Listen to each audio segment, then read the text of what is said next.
En esta clase vamos a hablar sobre el tratamiento del paciente hipertenso. ¿Cuáles deben ser las metas del tratamiento?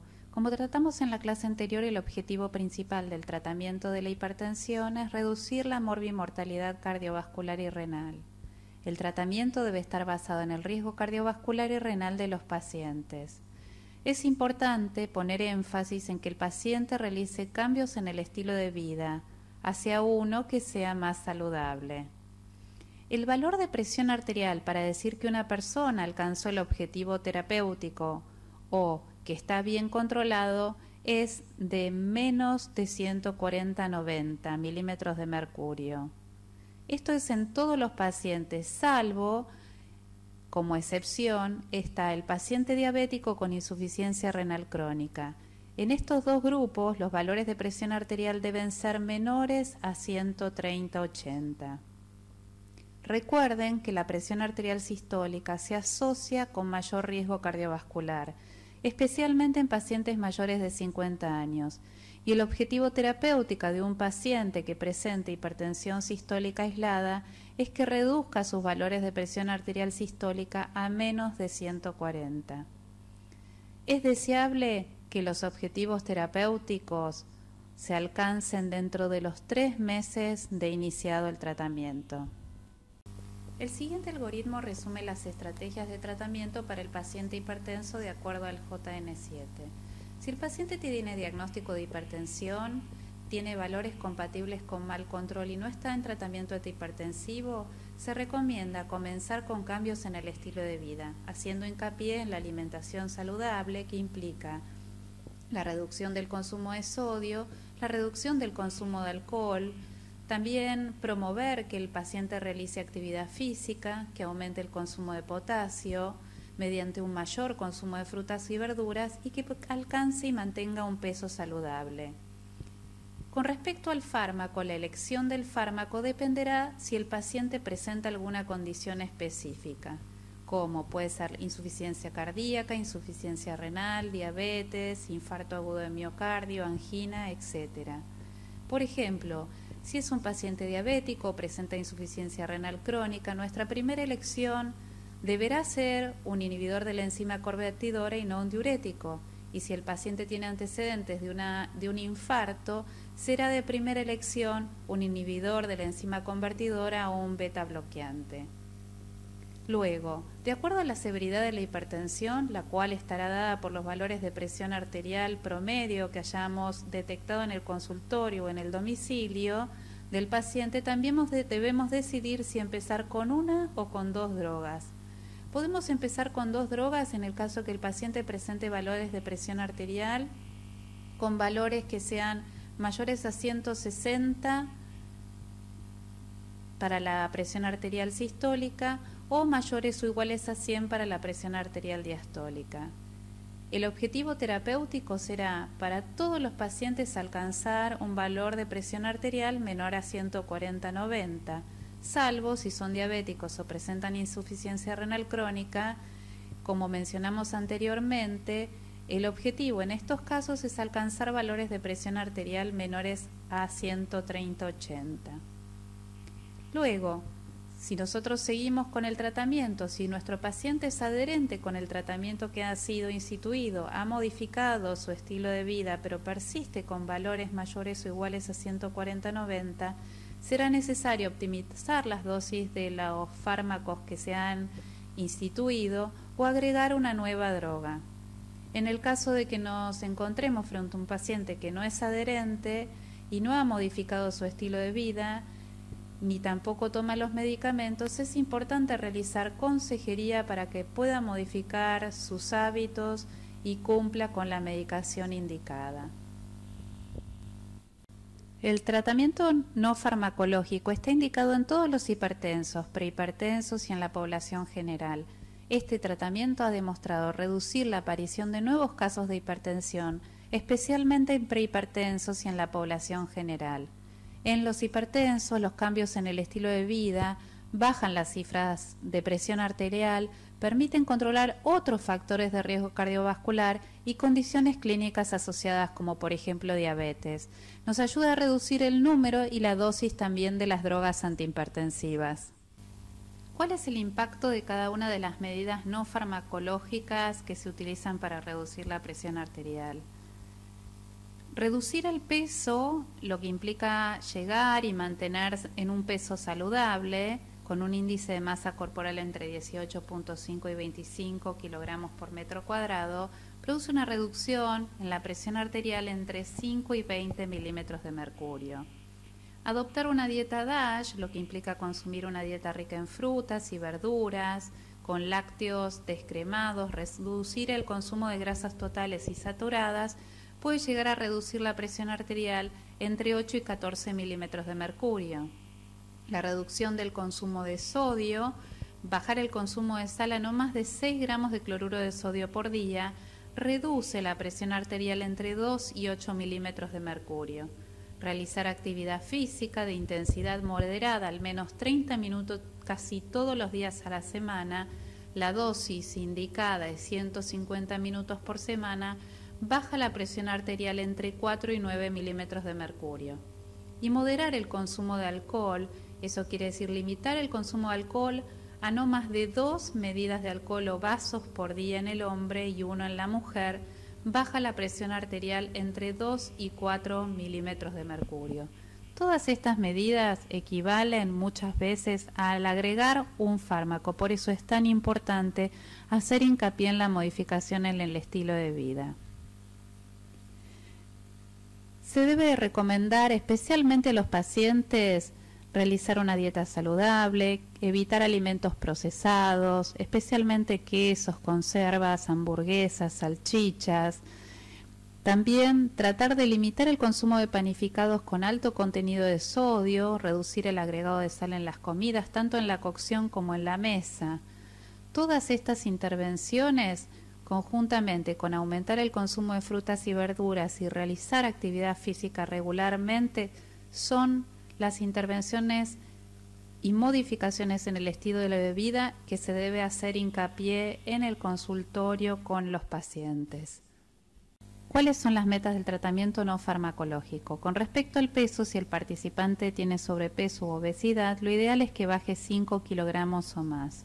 Aquella persona que se encuentra en un peso normal, de acuerdo a su índice de masa corporal, lo ideal es que se mantenga en ese peso.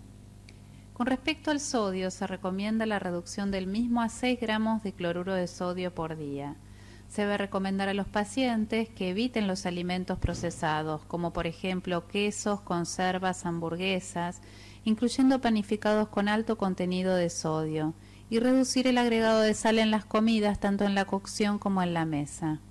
Es una opción válida recomendar a los pacientes que utilicen sales modificadas, con menos sodio y más potasio, o algunas, como están en el mercado, que tienen solamente cloruro de potasio. En este caso no solamente reducen el sodio, sino que incrementan su consumo de potasio, el cual se ha asociado también con reducción de la presión arterial. Se debe motivar a los pacientes que reduzcan los alimentos procesados, porque poseen alta cantidad de sodio y también de grasas saturadas. Los alimentos procesados contienen aproximadamente el 75% del sodio que consumimos. Como ejemplos podemos mencionar las hamburguesas, las salchichas, algunos fiambres, calditos, sopas instantáneas, quesos, por ejemplo, algunos productos como purés instantáneos, capeletinis. Se sabe que todos estos contienen mucho sodio. Se ha comprobado que la reducción de sal en la dieta no solo reduce la presión arterial, sino que también genera una protección de los órganos blancos. Cuando hablamos de ejercicio, recomendamos el ejercicio aeróbico, que puede incluir, por ejemplo, caminata, jogging, hacer jogging, natación, correr, andar en bicicleta, al menos 30 minutos 5 veces por semana. La dosis recomendada son 150 minutos de actividad física moderada. Se debe motivar igualmente a los pacientes a que realicen cualquier tipo de actividad física y que la vayan incrementando paulatinamente. Cuando hablamos de dieta DASH, esta dieta está basada en frutas, verduras, cereales, lácteos descremados, pescados, aves, nueces. Es una dieta pobre en grasas, rica en ácidos grasos monoinsaturados y tiene muy bajo contenido de carnes rojas, bebidas azucaradas y dulces. Tiene un efecto antihipertensivo que es independiente de la sal y del descenso de peso que genera. Su asociación con la dieta hiposódica aumenta el efecto antihipertensivo. Cuando nos referimos al alcohol, debemos aconsejar que limite el consumo. Está demostrado que el consumo de alcohol aumenta tanto la presión arterial sistólica como la diastólica. Se aconseja el consumo de 30 mililitros de etanol por día, lo que es equivalente a 2 vasos de vino, 2 latas de cerveza o una medida de bebida destilada. En el caso de la mujer, esto se tiene que limitar a un vaso. En el caso de individuos delgados, esta cantidad debería reducirse. La medida preventiva cardiovascular más importante que podemos realizar en un paciente que fuma es la consejería para que deje de fumar. Se sabe que fumar produce un aumento transitorio de la presión arterial a los 15 minutos, probablemente por estimulación simpática central con aumento de catecolaminas. Estudios que evaluaron el monitoreo ambulatorio de la presión arterial demostraron que tanto los hipotensos no tratados como los normotensos fumadores tenían valores de presión arterial diurnos mayores que los no fumadores. El tabaquismo pasivo también aumenta el riesgo coronario y de otras enfermedades vinculadas. Por lo tanto, debemos realizar consejería aconsejando tanto que las personas fumadoras dejen de fumar como que los pacientes que están expuestos al humo ambiental dejen de ser tabaquistas pasivos. El objetivo de la dieta es reducir la cantidad de grasas totales y grasas saturadas, aumentar el consumo de frutas y verduras a 9 a 12 porciones por día, limitar el consumo de alcohol, no utilizar sal para preparar los alimentos y reducir o eliminar el salero de la mesa. También reducir los alimentos procesados. La dieta DASH es una dieta saludable, fácil comprensión y utilización y está basada en el consumo de los siguientes grupos de alimentos: frutas, verduras, cereales, lácteos descremados, pescados, aves y nueces. Es por ende pobre en grasas saturadas, en carnes rojas, en bebidas azucaradas y en dulces. Tiene un efecto antihipertensivo que es independiente del consumo de sodio y del descenso del peso. Aunque su asociación con una dieta baja en sodio aumenta el efecto antihipertensivo. Se debe promover que la incorporación de estos grupos de alimentos sea progresiva. En las siguientes diapositivas nos van a encontrar diferentes formas en las cuales las personas podrían incorporar los distintos componentes de esta dieta. Por ejemplo, para incrementar las porciones de frutas y verduras se puede recomendar que en el desayuno incorpore el jugo de una fruta o que incorpore también porción de fruta conjuntamente con el café, el mate o las tostadas. En el almuerzo, los vegetales se pueden incluir en forma de ensaladas, como entrada o acompañantes, o en los sándwiches, por ejemplo, el agregado de tomate o lechuga, en sopas. Son preferibles las sopas caseras de verduras y no los sobres instantáneos, y luego en el postre es mejor elegir una fruta. Las frutas y las verduras además pueden reemplazar a los snacks antes de las comidas. En vez del queso o los fiambres, se pueden consumir pedacitos de zanahoria, de apio, pencas de acelga, etc.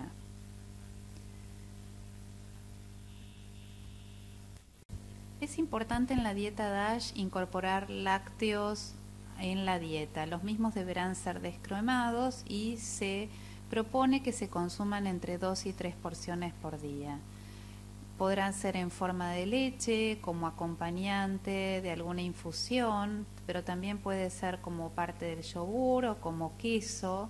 Los quesos deberían ser más bien descremados, pueden ser blandos o pueden ser un poco más duros. Lo que sí hay que tener en cuenta en este caso es que si uno va a asociar una dieta hiposódica a la dieta DASH, los quesos tienen un alto contenido de sodio. Por lo tanto, dentro de los quesos, los que tienen menos sodio son, por ejemplo, el Sancor Light, o hay un queso también que es de marca Verónica, que contiene poco sodio. Con respecto a las carnes rojas, deben elegirse carnes con poca grasa, son cortes generalmente un poco más caros, pero también se puede elegir pollo o pescado. Con respecto a las frutas secas y a las semillas y a las legumbres, contienen una alta cantidad de ácidos grasos monoinsaturados, por lo tanto se debe recomendar su consumo. Si no se puede tener acceso a lo que son las nueces, las almendras o las castañas, se puede utilizar el maní que se puede comprar en la verdulería, y también se pueden utilizar semillas, por ejemplo semillas de zapallo o semillas de otras legumbres, como puede ser el sésamo, las semillas de lino. También es muy recomendable el consumo de porotos, de lentejas y habas, que pueden utilizarse en forma de ensaladas o también formando parte de los guisos. Con respecto a las grasas y a los aceites, se recomiendan de 2 a 3 porciones por día, y cada porción incluye, por ejemplo, una cucharadita de aceite vegetal. Es preferible el aceite vegetal. No se recomienda el consumo de manteca, ni de margarinas, ni tampoco de grasa para la cocción y para la preparación de los alimentos. También se encuentran dentro de esta categoría la mayonesa y los aderezos, y se recomiendan preferiblemente la utilización de aderezos dietéticos. Con respecto a los dulces, está limitado su consumo a 5 porciones por semana, y cada porción, por ejemplo, equivale a una cucharada de azúcar, una cucharada de jalea, mermelada o dulce, o a 15 gramos de dulce, que incluyen 4 caramelos masticables o gomitas. Es importante que los pacientes reduzcan el consumo de sodio de la dieta. Cuando realizamos esta indicación, tenemos a favor el hecho de que la mayoría de la gente sabe que la sal aumenta la presión, y además, actualmente, disponemos en el mercado de varios productos que son bajos en sodio. Cuando realizamos una indicación a un paciente hipertenso, se contraponen nuestras necesidades de que baje el consumo de sal con la de los pacientes que quieren comer rico, que piensan si siempre tiene que comer sin sal. Por lo tanto, hay un concepto que me parece importante y que puede ser útil a la hora de indicar este tipo de dietas. Se le puede plantear al paciente que ahorre sal. ¿Cómo puede ahorrar sal? Identificando el contenido de sal de los alimentos mediante la lectura de las etiquetas y eligiendo aquellos alimentos en el mercado que tienen menos cantidad de sal, disminuyendo la cantidad de alimentos procesados que tienen alto contenido de sal. Para esto también la lectura de las etiquetas nos va a ser útil, y también reduciendo la cantidad de sal que se usa para cocinar y para la preparación de los alimentos. Se puede también dotar a los pacientes de herramientas para que puedan condimentar y saborizar mejor las comidas, y de esta manera van a poder seguir comiendo rico, pero con menos sal. ¿Cuándo un alimento es bajo en sodio? Se considera que un alimento es bajo en sodio cuando tiene menos de 120 miligramos de sodio por cada 100 gramos de producto, o también cuando tiene un BD de menos del 5%. ¿Qué es el BD? Es el porcentaje del valor diario de sodio por porción de ese alimento. Para saber esto, los pacientes tienen que mirar las etiquetas al comprar sus alimentos. En las etiquetas que contienen la información nutricional pueden encontrar un ítem que dice sodio. La cantidad de sodio que contiene cada producto puede ser informada por porción o por cada 100 gramos de producto. En el caso de que se informe por porción, se informa el BD. Por ejemplo, en este pan lactal la etiqueta informa que cada porción, o sea, una rebanada de pan, posee 207 miligramos de sodio y que 100 gramos de pan lactal contienen 413 miligramos de sodio. Como observarán, este alimento, que es un panificado, contiene una importante cantidad de sodio. Como mencionamos anteriormente, para ahorrar sal necesitamos reducir los alimentos con alto contenido de sodio. Para que los pacientes puedan elegir alimentos bajos en sodio, necesitan saber cuáles contienen menos sal y para esto es necesario que sepan leer las etiquetas que traen los alimentos con información alimentaria. Podemos enseñarle a los pacientes a leer las etiquetas. Todas las etiquetas de los alimentos en la Argentina reportan el BD de sodio, que es el porcentaje de valor diario de sodio por porción. Un BD del 5% o menos es considerado bajo en sodio y uno de 20% más es considerado un alimento muy alto en sodio. Los alimentos que se encuentran en esta última categoría son, por ejemplo, las papas fritas, los chisitos, los palitos, los snacks en general, pero también las salchichas, las hamburguesas, los fiambres, algunos quesos, especialmente el queso rallado, las sopas instantáneas, los calditos tipo Knorr. Se debe motivar a que los pacientes miren las etiquetas y que cuando vayan al mercado puedan elegir aquellos productos que tengan menor contenido de sodio. ¿Qué consejos podemos darle a los pacientes para reducir el consumo de sodio? Hay veces que los pacientes expresan ciertas dificultades a la hora de reducir la sal. Pueden comentar de que comer sin sal es igual a comer sin sabor, tienen miedo que la familia se disguste o no le guste la comida sin sal, ya que en la mayoría de los casos se cocina para toda la familia y los pacientes no se pueden cocinar una comida aparte y muchas veces es difícil quitarse el hábito de ponerle sal a la comida cuando está servida. ¿Cuáles son las estrategias que se pueden proponer? Se pueden proponer, por ejemplo, que a la hora de condimentar utilicen hierbas, utilicen especias, utilicen limón, para que puedan comer una comida con sabor pero diferente. También se le puede proponer que la reducción de la sal durante la cocción sea progresiva, cosa que la familia se vaya acostumbrando a comer comida cada vez con menos sal. Y por último, se le puede proponer al paciente que a la hora de salar la comida cuando está servida en la mesa, utilice sales modificadas, como aquellas sales que tienen cloruro de potasio, como Cosal o sal Genser.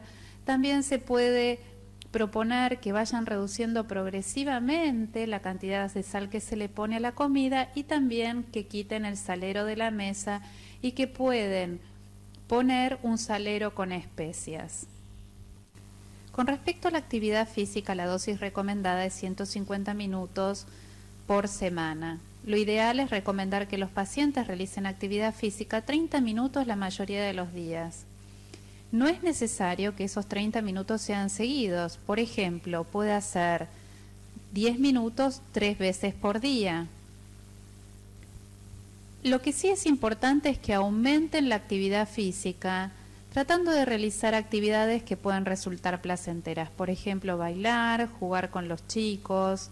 Las tareas comunes, como limpiar la casa, cortar la leña, cavar o hacer jardinería, también constituyen una actividad física. No es necesario realizar actividades deportivas para considerarlas actividad física. Puede aconsejar que se agenden un momento del día para realizar la actividad física. Defina con el paciente una meta para aumentar la actividad física, por ejemplo, que se proponga caminar 2 veces por día. Identifique en el paciente las barreras que se pueden presentar para aumentar esa actividad física y busque con el paciente cuáles son las posibles soluciones. ¿Cómo pueden los pacientes alcanzar y mantener un peso saludable? La presión y el peso van de la mano. La presión arterial aumenta con el aumento de peso. El objetivo es que una persona tenga un peso normal o un índice de masa corporal normal. En estos casos, el paciente debería mantener su peso. Si una persona tiene sobrepeso, el objetivo es que baje entre 250 y 500 gramos por semana. Y si presenta obesidad, que baje entre medio kilo y 1 kilo por semana. En el caso que un paciente tenga sobrepeso y obesidad, es importante que se desarrolle un plan personalizado de actividad física y dieta. Aconseje reducir la cantidad de calorías, aconseje aumentar la cantidad de actividad física. Identifique con el paciente aquellas conductas que puedan atentar contra el descenso del peso y desarrolle y plantee estrategias para lidiar con estas situaciones. Es importante que los pacientes reduzcan las porciones y aconseje modificar la forma de preparar las comidas utilizando alimentos con menos calorías. Como mencionamos anteriormente, el JNC7 contiene mensajes claves respecto al tratamiento antihipertensivo. Entre ellos se encuentran que los tiazidas se recomiendan como droga de primera elección para comenzar el tratamiento y también como parte de un tratamiento combinado con otras drogas. Hay algunas condiciones de alto riesgo como la insuficiencia renal crónica, el paciente que tiene un antecedente de un infarto, pacientes con insuficiencia cardíaca, en los cuales se requieren otros fármacos antihipertensivos específicos. La mayoría de los pacientes van a requerir seguramente 2 o más drogas antihipertensivas para poder alcanzar el control del ATA objetivo terapéutico, que es un valor menor a 140-90 milímetros de mercurio. Y saber que si nos encontramos frente a un paciente que contiene valores de presión arterial mayores o iguales a 160-100, la recomendación es empezar con 2 drogas, una de las cuales debería ser un diurético tiazídico. Se debe comenzar con tratamiento farmacológico cuando la presión arterial se encuentra persistentemente elevada en cifras iguales o mayores a 140-90, a pesar de haber implementado estrategias para modificar el estilo de vida. Y en el caso de los diabéticos, cuando estos valores se encuentran en cifras mayores a 130-80. Lo ideal es que el paciente alcance valores de presión arterial sistólica menores a 140 y valores de presión arterial diastólica menores a 90 en los 3 meses de iniciado el tratamiento. La meta para los pacientes diabéticos y pacientes con deterioro de la función renal o insuficiencia renal crónica y proteinuria es que alcance los valores de presión arterial de menos de 130-80. Como mencionamos anteriormente, nos deberíamos empezar con 2 drogas cuando el paciente presenta un estadio 2, o sea, valores de presión arterial mayores o iguales a 160-100. Repasando el algoritmo, si el participante se encuentra en un estadio 1 o 2, independientemente si presenta una condición específica que determina el uso de un fármaco determinado, si nosotros observamos que no alcanza el valor de presión arterial objetivo, o sea, valores menores a 140-90 o menores a 130-80, en el caso de que sea un paciente diabético con deterioro de la función renal, deberíamos optimizar las dosis aumentándolas a dosis plenas o en agregar una segunda droga, generalmente a bajas dosis. Siempre se recomienda empezar con dosis bajas para evitar efectos adversos, especialmente en los pacientes ancianos, ya que un efecto adverso puede afectar la adherencia del paciente al tratamiento antihipertensivo. Si después de esta intervención el paciente no alcanza la presión objetivo, se puede aumentar las dosis de la segunda droga o combinar con una tercera droga. Es importante remarcar que el 30% de los pacientes podrán mantenerse controlados con una droga solamente, por lo que la mayoría de los pacientes van a necesitar más de un medicamento para controlar la presión. Este cuadro muestra las indicaciones terapéuticas específicas para ciertas condiciones. Para la insuficiencia cardíaca se recomienda la utilización de un IECA, antagonistas de los receptores del AT1 de la angiotensina, por ejemplo el losartán, beta bloqueantes diuréticos y antialdosterónicos como la espironolactona. En pacientes con antecedente de IAM, un IECA, un beta bloqueante, un antialdosterónico. Para el paciente con insuficiencia renal y proteinuria, un inhibidor de la enzima convertidora de la angiotensina 2 y antagonistas de los receptores AT1 de la angiotensina como el losartán. Cuando nos encontramos frente a un paciente con FA crónica o flúter auricular, se puede elegir un beta bloqueante o un bloqueante cálcico no hidropiridínico como el diltiazem, que nos va a ayudar tanto a controlar la frecuencia de la FA o flúter y también a bajar la presión arterial. Pacientes con hipertrofia prostática, la primera indicación es un alfa bloqueante como la terazocina, que nos permite tanto controlar los síntomas prostáticos como bajar la presión arterial. Para el tratamiento del temblor esencial se indica un beta bloqueante como el propanolol o el timolol, que nos va a ayudar a controlar los síntomas además de bajar la presión arterial. En el caso de que un paciente sufra migraña, el tratamiento de la profilaxis o la prevención de los ataques, se pueden utilizar dos drogas, o un beta bloqueante, propanolol o timolol, o un bloqueante cálcico como la flunarigina. En el caso de la osteoporosis, las tiocidas han demostrado retrasar la pérdida del hueso cortical porque estimulan la resorción de calcio a nivel del túbulo distal, disminuyendo la excreción del mismo. No se indica como monoterapia para el tratamiento de la osteoporosis, pero si tenemos una paciente con diagnóstico de osteoporosis y necesitamos elegir una droga, la hidroclorotiazida sería la elección. Las siguientes son combinaciones terapéuticas que han demostrado ser eficaces, bien toleradas y han sido reportadas en el JN7. El siguiente cuadro resume lo tratado hasta ahora. Un paciente que tiene presión arterial normal, o sea, valores menores a 120/80, debe controlarse la presión arterial, pero no tiene indicación de tratamiento farmacológico. Aquel paciente que presenta valores compatibles con prehipertensión, o sea, valores de presión arterial sistólica entre 120 y 139 y de presión arterial diastólica entre 80 y 89, no tiene indicación de tratamiento farmacológico, pero sí de realizar modificaciones en el estilo de vida. Debemos hacer hincapié en estas recomendaciones. En el caso de que el paciente se encuentre en un estadio 1, la primera elección del tratamiento farmacológico será un diurético tiazídico, salvo que presente alguna condición específica.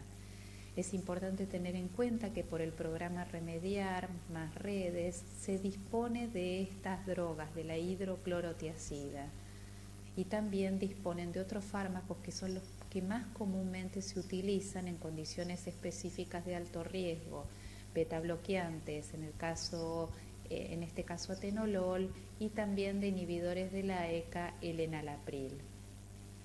En un paciente con estadio 2, como comentamos anteriormente, se deberá comenzar con dos drogas, una de las cuales debería ser una tiazida.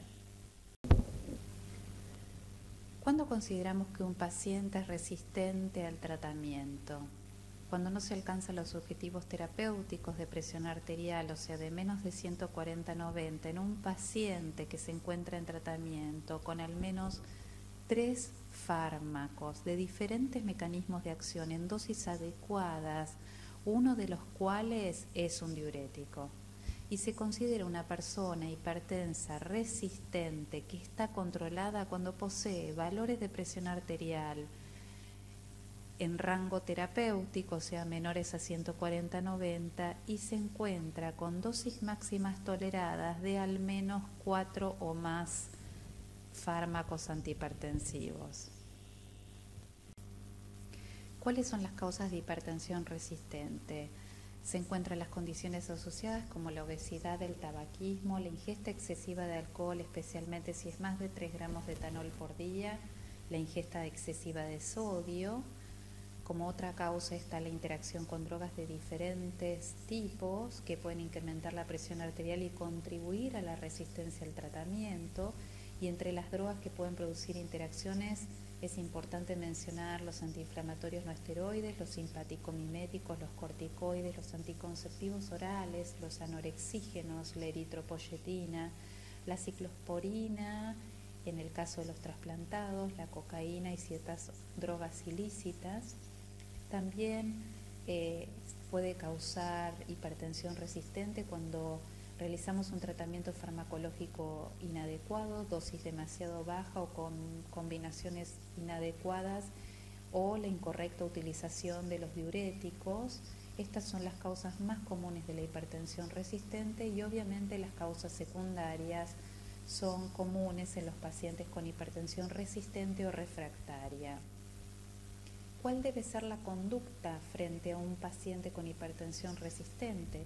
Primero es importante comenzar por descartar causas que se llaman de pseudoresistencia, las cuales incluyen una mala adherencia por parte del paciente al tratamiento, pacientes que dejen el tratamiento o que salteen dosis, una incorrecta medición de la presión arterial en el consultorio. Realizar una medición con una técnica adecuada puede ser una causa de aparente resistencia al tratamiento. La falta de reposo previo a la medición o el uso de manguitos tradicionales o estándares en pacientes que son obesos nos puede llevar a sobreestimar la presión arterial. También está el efecto de guardapolvo blanco y otra condición que se llama pseudohipertensión, que en verdad se observa en pacientes añosos que tienen arterias calcificadas y rígidas que no colapsan con el insuflado del manguito y registran presiones por encima de lo normal, pero son falsamente elevadas porque la presión intraarterial de estos pacientes se ha observado que es normal. Después de evaluar esto, se sugiere evaluar el cumplimiento de las medidas no farmacológicas, valorar la adherencia y la racionalidad del tratamiento, descartar las interacciones medicamentosas y las condiciones clínicas asociadas. Por último, descartar hipertensión secundaria, para lo cual a veces se sugiere la derivación al especialista. ¿Cómo planificar el seguimiento? Cuando iniciamos el tratamiento, las visitas necesitan ser más frecuentes mientras titulamos las drogas hasta alcanzar el objetivo terapéutico de presión arterial, o sea, alcanzar valores de menos de 140/90. Se propone que en esta fase las visitas al médico de atención primaria poseen una frecuencia quincenal o mensual. En aquellos pacientes que se encuentren en un estadio 2 o que presenten complicaciones, las visitas al médico de atención primaria deben ser más frecuentes. Una vez que el paciente ha alcanzado el objetivo terapéutico y dependiendo del riesgo cardiovascular, la frecuencia puede ser cada 3 a 6 meses. Los valores de creatinina y de potasio deberán ser monitoreados 1 o 2 veces por año. Para realizar un adecuado seguimiento del paciente hipertenso es necesario monitorear ciertos parámetros de laboratorio, como el potasio plasmático y la creatinina, los cuales deben ser monitoreados cada 6 meses el primero y en forma anual el segundo. Esta frecuencia es de mínima. La presencia de comorbilidades asociadas, tales como la insuficiencia cardíaca, la insuficiencia renal crónica o la diabetes, van a requerir una mayor frecuencia de visitas al médico. También la necesidad de realizar test de laboratorios o test diagnóstico van a influenciar en la frecuencia de visitas. Algunas consideraciones especiales. En las próximas diapositivas vamos a hablar sobre indicaciones específicas de algunos fármacos antihipertensivos para ciertas patologías y de otras situaciones especiales, por ejemplo, hipertensión, obesidad y síndrome metabólico, la presencia de hipertrofia del ventrículo izquierdo, la hipertensión y la enfermedad arterial periférica, hipertensión en ancianos, la presencia de hipotensión ortostática, demencia y deterioro cognitivo, hipertensión en las mujeres y sobre las urgencias y emergencias hipertensivas. A continuación vamos a describir qué fármacos prefieren cuando el paciente presenta una condición. En el caso de un paciente con insuficiencia cardíaca, las opciones terapéuticas iniciales eran las tiazidas, los betabloqueantes, los IECA, los ARA2 como los sartanes y el antagonista de la aldosterona como la espironolactona. En el caso de un paciente que ha presentado un infarto de miocardio, se recomienda utilizar inicialmente betabloqueantes o IECA o antagonistas aldosterónicos. En general, en los pacientes con alto riesgo cardiovascular, los fármacos antihipertensivos que más se recomiendan son las tiazidas, los betabloqueantes y los inhibidores de la enzima convertidora. Para el caso de la diabetes, las opciones terapéuticas iniciales eran los IECA y los ARA2, aunque también se pueden utilizar bloqueantes cálcicos, tiazidas y betabloqueantes. En el caso de la insuficiencia renal crónica, las dos drogas que se utilizan son los inhibidores de la enzima convertidora y también los sartanes, que son los ARA2. Y para prevenir una ACV recurrente se recomienda utilizar en la hipertensión tiazidas e IECA. La presencia de hipertrofia de ventrículo izquierdo se considera daño de órgano blanco. Su presencia es un factor de riesgo independiente para enfermedad cardiovascular. Con un manejo agresivo de la hipertensión arterial que incluya el tratamiento farmacológico, se puede utilizar cualquier tipo de fármaco excepto los vasodilatadores directos como la hidralazina y el minoxidil. Y las modificaciones en el estilo de vida que incluyen la pérdida de peso en pacientes con sobrepeso o obesidad, la reducción del consumo de sodio, la dieta DASH y la actividad física, todas estas modificaciones del estilo de vida conjuntamente con el tratamiento farmacológico puede lograr la regresión de la hipertrofia de BI. La hipertrofia del BI se diagnostica electrocardiográficamente y aunque la sensibilidad del electrocardiograma para diagnosticarla es baja en relación al ecocardiograma, ambos estudios son complementarios y se sabe que el pronóstico empeora cuando la hipertrofia de BI es electrocardiográfica. La regresión de la hipertrofia del ventrículo izquierdo se asocia a una disminución del riesgo cardiovascular. Y el seguimiento ecocardiográfico muchas veces nos permite evaluar si la eficacia del control de la presión arterial se asocia a una regresión paralela del daño del órgano blanco. La arteria periférica se relaciona con morbilidad y mortalidad cardiovascular, siendo un fuerte predictor equivalente a la enfermedad coronaria. A las recomendaciones habituales para mejorar el estado funcional de los miembros, como realizar ejercicios y eliminar el hábito tabáquico, debe asociarse un óptimo control de la presión arterial, con las medidas farmacológicas y no farmacológicas que hemos descrito anteriormente. Aunque se puede usar cualquier droga antihipertensiva, las drogas de elección son los IECA, los bloqueantes cálcicos y los alfa bloqueantes. Es importante recordar que el uso de beta bloqueantes, en especial los no selectivos, pueden empeorar los síntomas de claudicación en el paciente. Los factores de riesgo en este grupo de pacientes deben ser manejados agresivamente y es importante recordar que estos pacientes deben recibir aspirina en dosis que van entre 81 miligramos por día y 325. Con respecto a la hipertensión en los ancianos, más de 2/3 de la población mayor a 65 años presenta hipertensión. Este grupo en general tiene bajos niveles de control de la presión arterial. Es importante que los pacientes que presentan hipertensión arterial sistólica también se traten.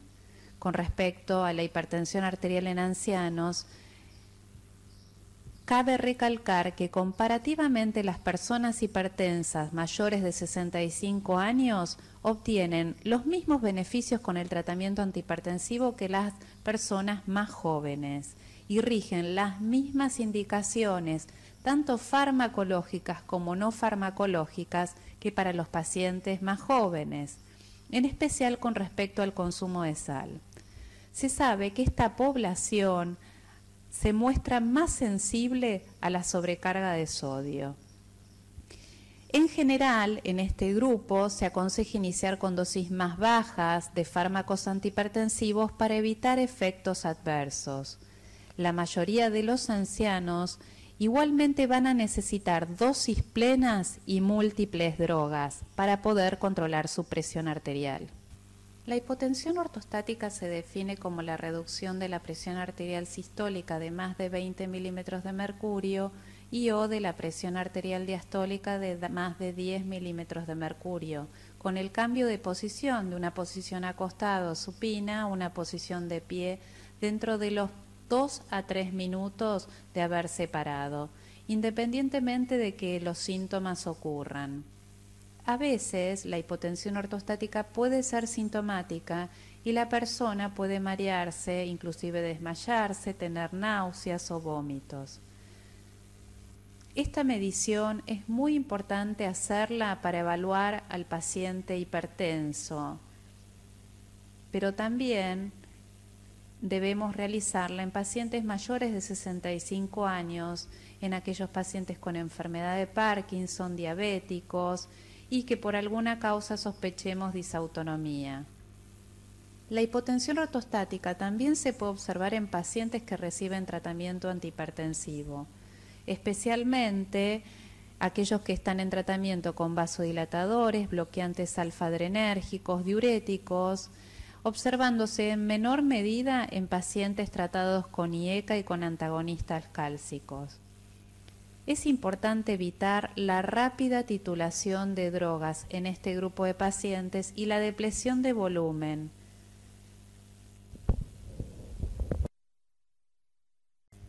Demencia y deterioro cognitivo. La hipertensión arterial, en especial la hipertensión arterial sistólica, acelera los cambios propios del envejecimiento en el sistema nervioso central. Existe una correlación positiva entre el deterioro cognitivo o demencia y el nivel de presión arterial. El tratamiento antihipertensivo mejora el deterioro cognitivo, previene nuevos casos de demencia y modifica la progresión de las demencias ya establecidas. Por lo tanto, se debe tratar la hipertensión en ancianos y un paciente con demencia e hipertenso debe ser tratado.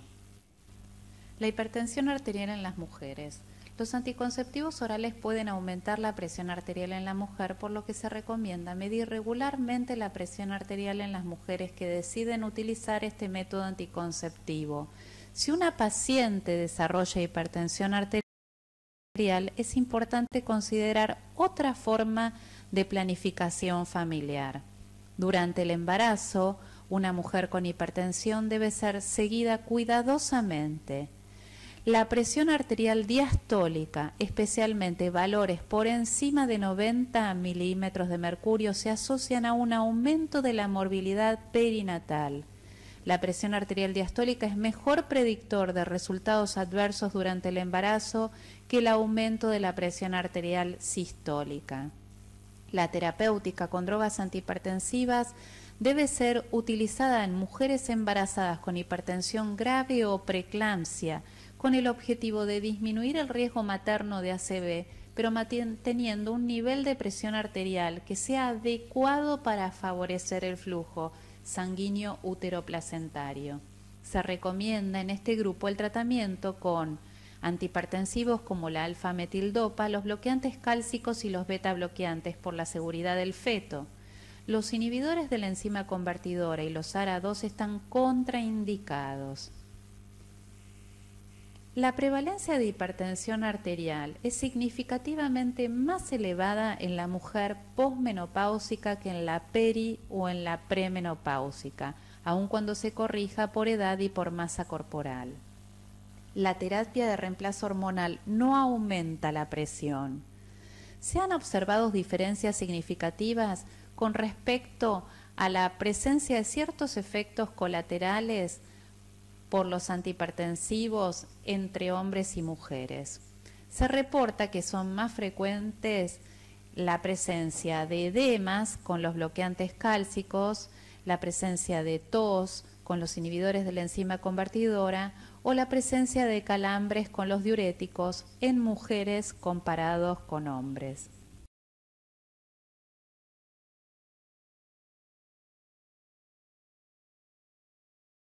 Como comentamos en la primera clase, las urgencias y las emergencias hipertensivas son situaciones graves. Las urgencias hipertensivas son situaciones que se caracterizan por elevaciones severas de la presión arterial sistólica igual o mayor a 180 y o valores de presión arterial diastólica mayores o iguales a 120 milímetros de mercurio. No presentan difusión de órganos blancos. En este caso no es necesario bajar agresivamente la presión arterial, ya que estas situaciones no se asocian con un riesgo a corto plazo para el paciente. Generalmente no requieren internación, pero sí un tratamiento oral con una terapia antihipertensiva combinada. Es importante que estos pacientes se vayan con una visita programada a su médico de cabecera y con un tratamiento. La emergencia hipertensiva es una situación grave en la que el paciente tiene hipertensión severa con valores de presión arterial sistólica mayores o iguales a 180 y o valores de presión arterial diastólica mayores o iguales a 120, presentan daño de órgano blanco y se asocian a una variedad de complicaciones graves y potencialmente mortales, entre las que se encuentran la encefalopatía hipertensiva, hemorragia subaracnoidea o cerebral, edema agudo de pulmón, edema de papila, insuficiencia renal aguda, angina de pecho, aneurisma disecante de aorta, eclampsia. En este caso es necesario internar al paciente, requiere de una unidad de cuidados críticos y el tratamiento antihipertensivo debe ser parenteral. Consideraciones adicionales en la elección de una droga antihipertensiva. Los fármacos antihipertensivos tienen ciertos efectos favorables adicionales. Por ejemplo, las tiazidas enlentecen la desmineralización ósea por su efecto en el túbulo distal, disminuyendo la excreción de calcio. Esto las hace útiles a la hora de tratar a un paciente que tiene hipertensión y además osteoporosis. Los betabloqueantes permiten controlar la frecuencia cardíaca en las taquiarritmias, siendo útiles para el tratamiento de la fibrilación auricular y del flúter, especialmente para controlar la frecuencia cardíaca. También los betabloqueantes son útiles para la prevención de los ataques de migraña, permiten controlar los síntomas de la tirotoxicosis y del temblor esencial y se utilizan en la hipertensión perioperatoria. Los bloqueantes cálcicos son útiles para controlar ciertas arritmias y mejoran el fenómeno de Raynaud. Y los alfa bloqueantes, como la terazocina, sirven para controlar los síntomas prostáticos y tienen un efecto disminuyendo la presión arterial. Los fármacos antihipertensivos, además de efectos favorables adicionales, también tienen efectos adversos potenciales. Por ejemplo, las tiazidas deben utilizarse con mucho cuidado en pacientes con hiperuricemia o con antecedentes de gota porque pueden precipitar un ataque de gota. Los betabloqueantes deben evitarse en pacientes con asma o con arteriopatía periférica porque pueden agravar los síntomas. También deben evitarse en pacientes con bloqueo AB de segundo y tercer grado. No utilizar inhibidores de la enzima convertidora en pacientes con angioedema y los antagonistas de aldosterona y los diuréticos ahorradores de potasio como la amilorida en pacientes que tienen insuficiencia renal porque pueden causar hipercalemia. Y como mencionamos anteriormente en la diapositiva sobre hipertensión en mujer, los inhibidores de la enzima convertidora y los ARA2 están contraindicados en la mujer embarazada y en aquellas mujeres que están buscando un embarazo. Hemos terminado con este módulo, gracias por su atención, aviso parroquial. Antes de empezar con el próximo módulo que va a tratar el tema de la adherencia, realicen el cuestionario sobre esta clase. El cuestionario contiene varios casos clínicos en donde podrán aplicar los conocimientos adquiridos.